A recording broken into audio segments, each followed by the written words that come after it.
Pada 13 Desember 2017, seorang warga yang tinggal tidak jauh dari Sungai Cibongor, Cikesal, dikejutkan dengan penemuan sesosok jasad seorang wanita tanpa identitas yang mengambang di pinggir sungai tersebut. Saat ditemukan oleh warga, jasad itu menggunakan kaos berwarna putih, memiliki tinggi sekitar 163 cm, dan ditemukan sudah dalam kondisi yang membusuk. Penemuan ini pun langsung dilaporkan kepada pihak kepolisian setempat guna untuk penyelidikan lebih lanjut. Aparat kepolisian yang mendapatkan laporan seperti itu langsung mendatangi lokasi penemuan tersebut. Jasad perempuan tanpa identitas itu lalu segera dievakuasi oleh pihak berwajib ke Rumah Sakit Umum Daerah Derajat Prawira Negara untuk proses identifikasi dan otopsi. Selain itu guys, aparat kepolisian juga sempat melakukan penyisiran di sekitar sungai untuk mencari bukti-bukti yang berhubungan dengan penemuan jasad tersebut. Namun sayang, penyisiran itu tidak membuahkan hasil apapun. Tim forensik yang menangani proses autopsi tersebut berhasil mengidentifikasi jasad itu sebagai Siti Murhatu Solihat berusia 18 tahun.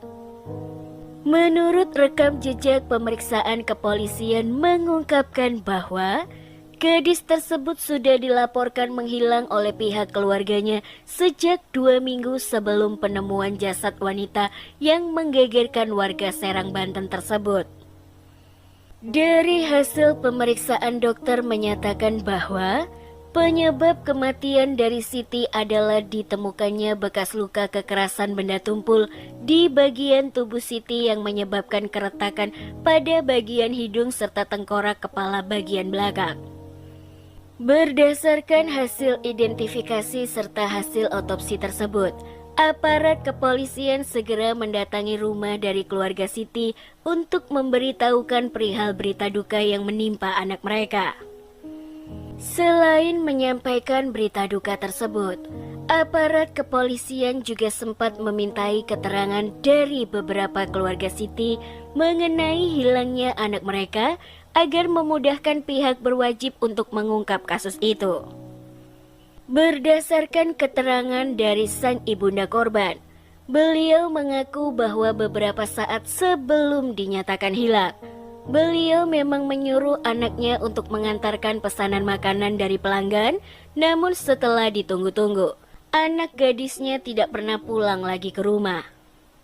Siti Murhatu Solihat berusia 18 tahun, merupakan seorang gadis cantik yang tinggal bersama dengan keluarganya di sebuah rumah yang berlokasi di Desa Sukamenak, Kecamatan Cikesal, Serang, Banten. Dalam kesehariannya, Siti ini masih berstatus sebagai seorang pelajar yang duduk di bangku SMA kelas 3 yang ada di kota tersebut. Dia yang merupakan anak bungsu dari 3 bersaudara ini digambarkan sebagai seorang anak yang baik, sopan, dan selalu mendengarkan kata-kata dari orang tuanya. Di sekolahnya, Siti bisa dibilang sebagai seorang siswi yang memiliki banyak sekali teman karena sifatnya yang baik dan ramah. Selain itu guys, beberapa teman sekelas dari Siti juga menyebutkan bahwa Siti merupakan siswi yang rajin, tidak suka membuat onar, dan berprestasi. Tidak hanya itu saja guys, Siti yang memiliki paras wajah cantik ini membuat beberapa teman lawan jenis di sekolahnya jadi naksir kepada dirinya. Berdasarkan keterangan dari orang tua korban, aparat kepolisian kemudian mencoba mencari informasi di sekitar rumah Siti. Beberapa orang warga mengatakan sempat melihat Siti berboncengan dengan seorang remaja yang tidak lain merupakan tetangga sekaligus adik kelas dari korban itu sendiri. Mendapatkan informasi tersebut, tidak mau kecolongan, aparat kepolisian kemudian mendatangi sekolah dari Siti untuk menggali informasi lebih dalam lagi mengenai kedekatan Siti dengan siswa yang disebut-sebut bernama Erik. Di sana, aparat kepolisian sempat memintai keterangan dari beberapa teman dekat dari Siti yang mengatakan bahwa Erik memang menaruh perasaan kepada Siti sejak lama. Masih menurut penuturan dari teman-teman korban, Erik diketahui sudah beberapa kali mengungkapkan perasaannya kepada Siti, namun cinta itu tidak berbalas. Nah guys, ketika aparat kepolisian memintai keterangan di sekolah tersebut, disinilah muncul sebuah kejanggalan yang cukup menguatkan pihak berwajib jika Erik merupakan pelaku dalam kasus ini. Hal tersebut bukan tanpa alasan ya guys, melainkan karena Erik tiba-tiba saja tidak masuk sekolah setelah berita penemuan jasad Siti menggemparkan warga Serang dan mendapatkan perhatian dari media-media. Untuk membuktikan kecurigaannya, pihak kepolisian mulai mencari keberadaan dari Erik di rumahnya, namun mereka tidak berhasil menemukan Erik. Dari situlah, tim penyidik semakin yakin dengan dugaan kalau Erik berkaitan dengan kasus yang menimpa Siti. Tidak mau membuang banyak waktu, sehari setelah mendapatkan keterangan dari teman-teman Siti, Erik berhasil ditangkap oleh aparat kepolisian di Jakarta. Ia pun langsung digiring menuju ke kantor polisi untuk pemeriksaan lebih lanjut. Di dalam interogasinya, terkuaklah sebuah fakta jika dirinya melakukan pembunuhan itu tidak seorang diri, melainkan bersama dengan teman-temannya. Kepada tim penyidik di Polres Serang Kota, Erik menceritakan secara detail tentang latar belakang sekaligus kronologi kejadian yang sebenarnya. Jadi begini ceritanya. Semua kejadian ini bermula pada tanggal 28 November 2017 ketika Erik kembali menyatakan cinta kepada Siti. Namun lagi-lagi, pernyataan cinta itu kembali ditolak oleh sang pujaan hati untuk kesekian kalinya.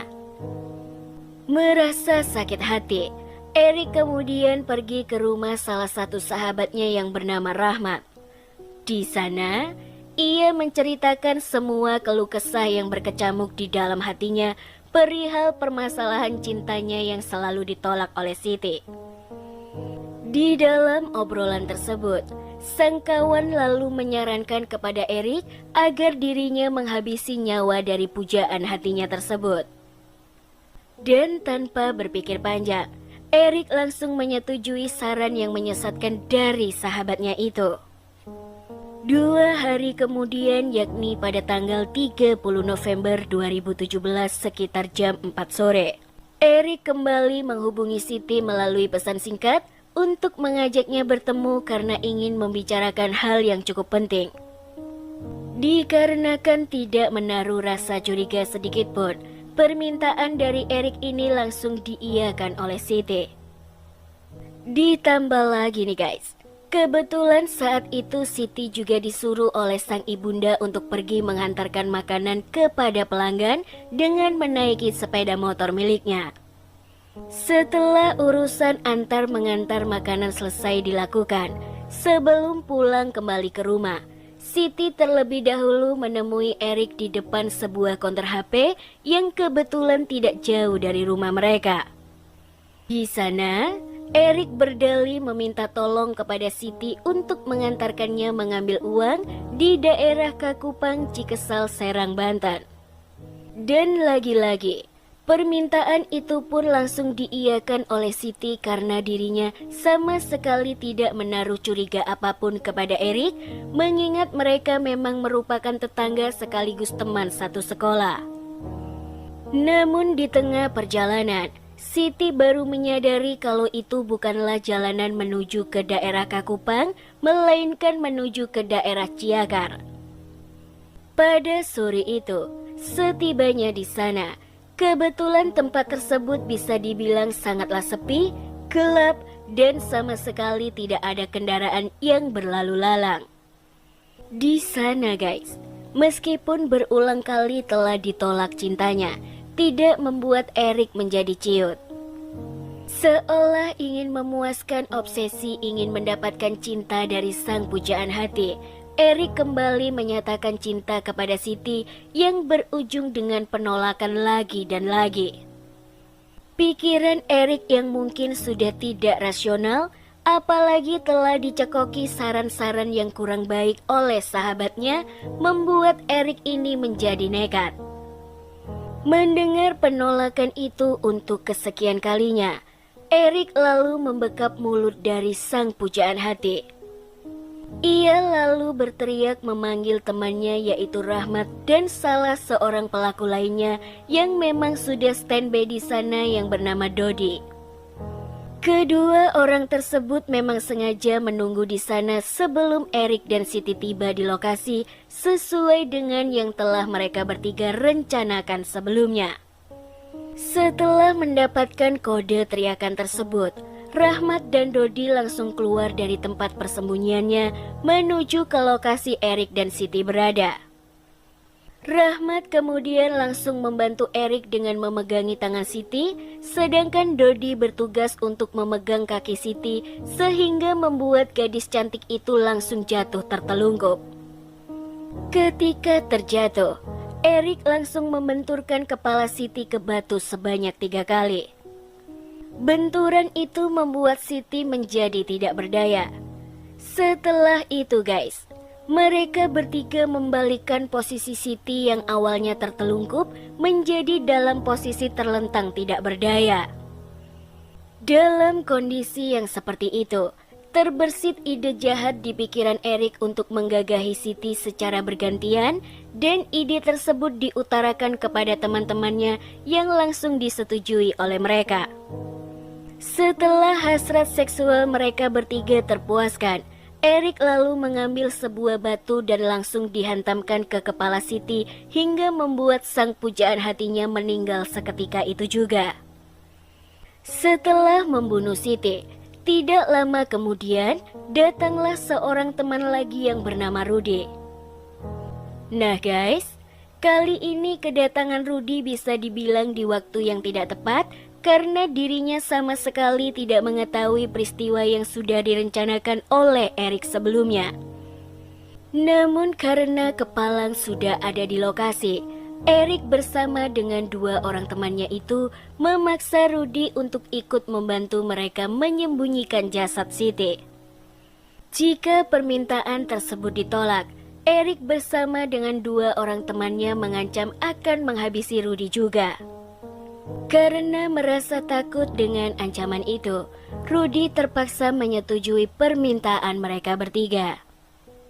Tubuh tidak bernyawa itu kemudian diangkut menggunakan sepeda motor dan disembunyikan ke sebuah semak-semak. Setelah itu guys, mereka berempat pulang ke rumah mereka masing-masing. Masih di hari yang sama sekitar jam 8 malam, Erik, Rudi, Rahmat, dan Dodi kembali menuju ke lokasi penyembunyian mayat tersebut. Mereka lalu mempunyai sebuah ide untuk membuang tubuh tidak bernyawa itu ke pinggiran sungai yang berada di daerah Cibongor.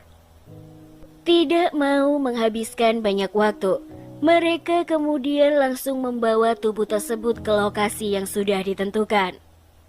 Setibanya di sana, Erik menggali tanah di pinggir sungai menggunakan sebuah cangkul yang dibawa oleh Dodi. Sementara Rahmat membantu penerangan di saat Erik sedang sibuk menggali. Mayat Siti kemudian ditutup menggunakan sampah dan diapit menggunakan beberapa bilah bambu. Hal ini mereka lakukan agar jasad Siti tidak timbul ke permukaan sungai.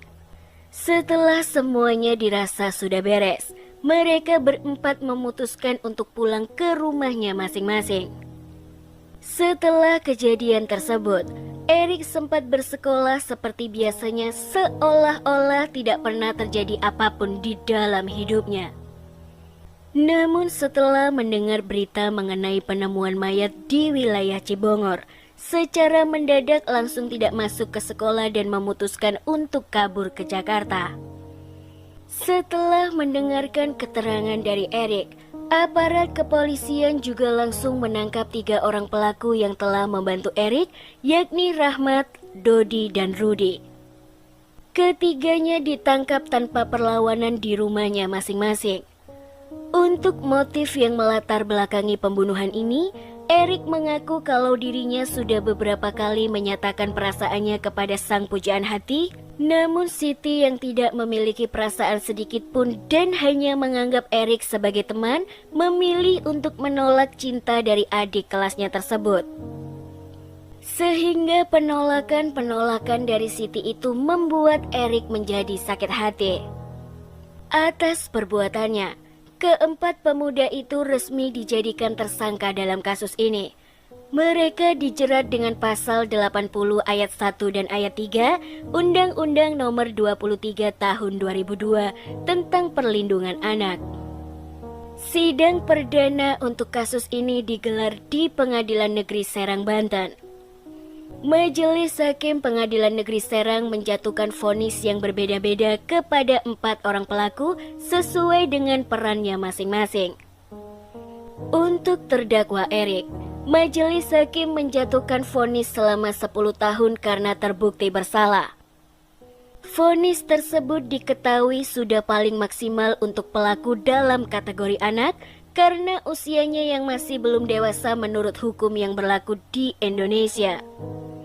Untuk terdakwa Rahmat dan Dodi, Majelis Hakim menjatuhkan vonis hukuman penjara selama 12 tahun dan denda sebanyak 1 miliar rupiah.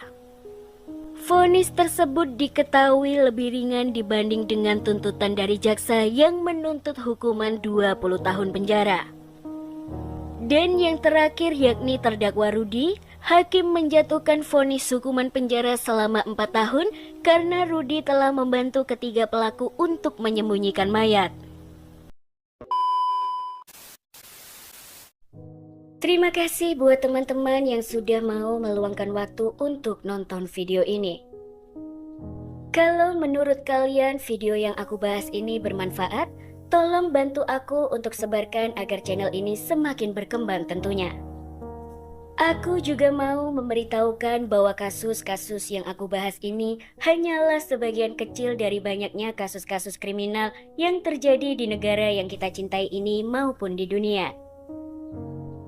Semoga selalu ada hikmah serta pelajaran yang bisa kita petik bersama-sama. Aku juga berharap kalau kalian semua pastinya jangan sampai lupa untuk subscribe, like, komen, serta nyalakan lonceng notifikasinya agar tidak ketinggalan setiap aku upload video baru. Oke guys, sekali lagi terima kasih ya dan sampai jumpa di video selanjutnya. Bye-bye.